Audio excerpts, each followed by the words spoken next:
कुंडेश्वराच्या दर्शनाला जाताना भाविकांची जीप 100 फूट खोल दरीत कोसळली। या 4 महिलांचा मृत्यू झालाय तर 26 महिला भाविक गंभीर जखमी झाल्या। या जखमींना खासगी रुग्णालयात दाखल करण्यात आले। या संदर्भात अधिकची माहिती देत आहेत आपले प्रतिनिधी रोहिदास घाटगे। रोहिदास जी, हा अपघात नेमका कसा झाला?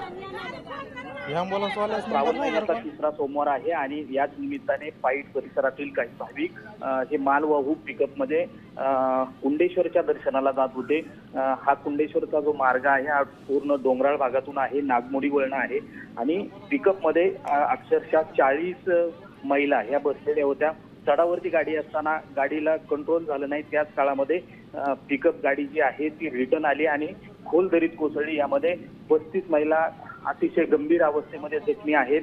जखमींना सध्या खासगी रुग्णालय असेल, चांडोली ग्रामीण रुग्णालय असेल, या 2 रुग्णालयांमध्ये दाखल करण्यात आलेला आहे आणि यामध्ये दुर्दैवी बाब म्हणजे 4 महिलांचा मृत्यू झाल्याची प्राथमिक माहिती सध्या समोर येते। हा अपघात एवढा भीषण होता की अक्षरशः डोंगराच्या कड्यावरून ही पिकअप गाडी जी आहे भाविकांची ही खोल दरीमध्ये कोसळली। नक्कीच रोहिदास, धन्यवाद दिलेल्या सविस्तर अपडेट। आता isakal.com आहे देशातील नंबर 1 ची मराठी न्यूज वेबसाईट। प्रत्येक अपडेटसाठी isakal.com ला नक्की भेट द्या।